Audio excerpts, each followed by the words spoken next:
घडलेल्या एका भयानक घटनेने सर्वत्र खळबळ उडाली आहे। दक्षिणी दिल्लीतील देवली गावात बुधवारी सकाळी एक सेवानिवृत्त सैनिक राजेश कुमार वय 51 वर्ष, त्यांची पत्नी कोमल त्यांचं वय 46 वर्ष आणि त्यांची मुलगी कविता वय 23 वर्ष यांची निर्दयपणे हत्या करण्यात आली।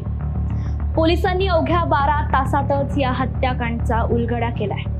आश्चर्य म्हणजे या तिन्ही जणांचा खून करणारा कोणता बाहेरील व्यक्ती नव्हता, तर त्यांचाच सख्खा मुलगा होता। एक 20 वर्षाचा मुलगा आपल्याच कुटुंबातील व्यक्तींची हत्या कसं काय करू शकतो असा प्रश्न सर्वांच्याच मनात आहे। मात्र त्याच्या मनात अशा अनेक गोष्टी साचल्या होत्या ज्याने पुढं संतापाचं रूप धारण केलं आणि बदला म्हणून त्याने या तिघांचा घृणास्पद हत्या केली। ही हत्या कशी झाली, कशा प्रकारे त्याने पोलिसांची दिशाभूल केली, याची सत्य कथा जाणून घेऊयात आजच्या क्राईम रिपोर्टमध्ये। एकाच घरातून निघालेले 3 मृतदेह। हे दृश्य कोणालाही अस्वस्थ करेल असं। आई वडील वारंवार आपल्या मुलीचं कौतुक करायचे कारण ती अभ्यासात हुशार होती, पण भाऊ त्याचा अभ्यासात फार काही मन लागायचं नाही, मात्र तो खेळात उत्तम होता। वडिलांची देखील इच्छा होती की मुलगा आयुष्यात पुढे गेला पाहिजे, आयुष्यात त्याने काहीतरी करायला हवं, म्हणून ते सतत त्याला समजवायचे, त्याला सांगायचे। मात्र मुलाच्या मनात अशा अनेक गोष्टी साठत गेल्या आणि याच गोष्टींचं रूपांतर रागाच्या स्वरूपात झालं। सतत अपमानावरून त्यांचा बदला घेण्याच्या नादात त्याने आपल्याच घरातील आई वडील आणि बहिणीची हत्या केली।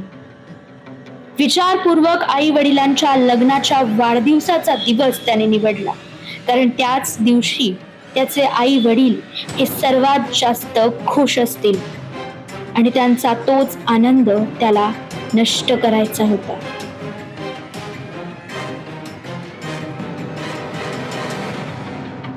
नमस्कार, मी साक्षी पांचाळ आणि तुम्ही पाहताय न्यूज अनकटचा क्राईम रिपोर्ट हा कार्यक्रम। मूळ हरियाणाच्या महेंद्रगड जिल्ह्यातील खेडी तलवाना गावाचे रहिवासी असलेले 51 वर्षीय राजेश कुमार आपल्या 46 वर्षीय पत्नी कोमल आणि 23 वर्षीय मुलगी कविता सोबतच 20 वर्षीय मुलगा अर्जुन तावर यांच्या सोबत गेल्या 25 वर्षाहून अधिक काळापासून देवली गावाच्या चौपाल जवळ राहत होता। 4 डिसेंबरला त्यांचा 27वा लग्नाचा वाढदिवस होता। Rajesh Kumar retired NSG commando होते, तर सध्या ते एका उद्योगपतीचे PSO म्हणून काम करत होते। त्यांची मुलगी कविता जुडो मध्ये ब्लॅक बेल्ट होती।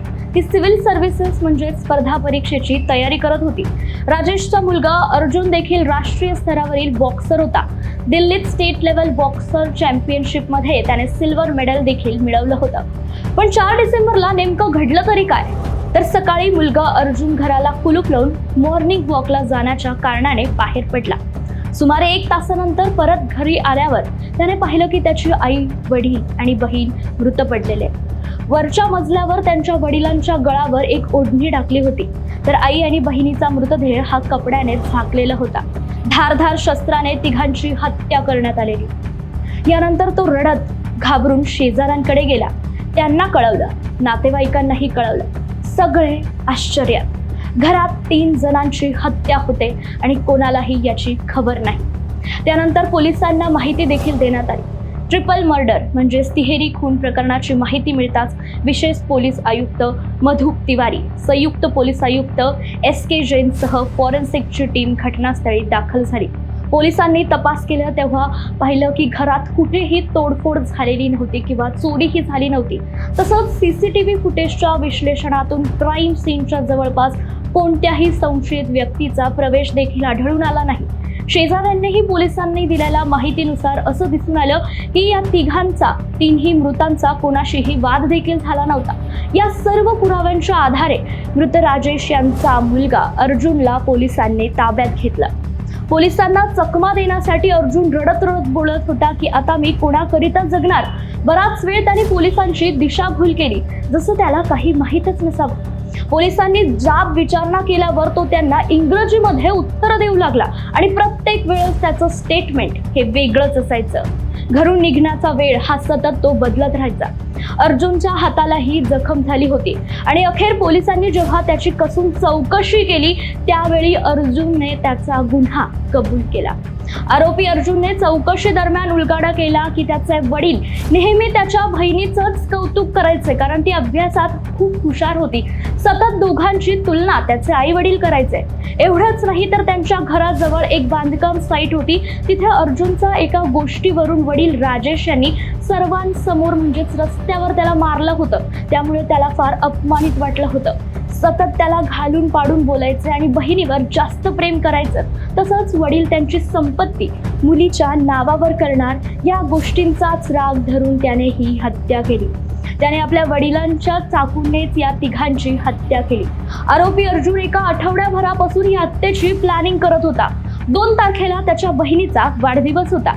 त्या दिवशी मात्र बहीण खुश होती म्हणून तो 4 डिसेंबरसाठी थांबला, ज्या दिवशी त्याच्या आई वडील यांच्या लग्नाचा वाढदिवस होता आणि याच आनंदाच्या दिवशी त्याला ही हत्या करायची होती। मैं इतना बड़ा हो गया हूँ, सेकेंड ईयर में पढ़ रहा हूँ, तो हमेशा उसको एक बुरा लगता था। दूसरा सिबलिंग राइवलरी, उसको लगता था कि मेरी बहन को ये तवज्जो देते हैं और उसको कहीं से ये सूचना मिली कि मेरी प्रॉपर्टी जो फादर है वो प्रॉपर्टी भी अपनी बहन के नाम कर रहा है या अपनी बेटी के नाम कर रहा है, तो उससे गुस्सा और बढ़ गया। तो उसी गुस्से के अंदर उसने ये प्लान बनाया कि मैं अब और बर्दाश्त नहीं कर सकता, तो मैं अब इन सबको खत्म करूंगा। ज्या दिवशी त्याचे आई वडील हे सर्वात जास्त खुश असतील त्याच दिवशी त्याला स्वतःचा बदला पूर्ण करायचा होता। प्रथम त्याने ग्राउंड फ्लोअरवर झोपलेल्या आपल्या बहिणीचा गळा चाकूने कापला। नंतर तो वरच्या मजल्यावर झोपलेला आपल्या वडिलांकडे गेला, ओढणीने गळा दाबला आणि त्यानंतर त्यांचा गळा कापला। इतकंच नाही तर त्याने आपल्या वडिलांच्या डोक्यावर चाकूने अनेकदा वार केला आणि याच दरम्यान आई बाथरूम मध्ये होती। त्याने किचनच्या सिंक मध्ये आपला हात धुला।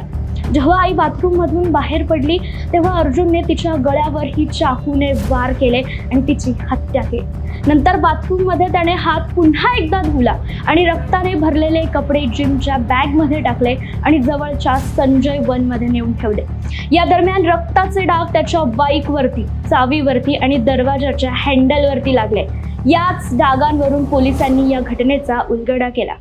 तत्पूर्वी आजच्या क्राईम रिपोर्टमध्ये इतकंच। पाहत रहा न्यूज अनकट।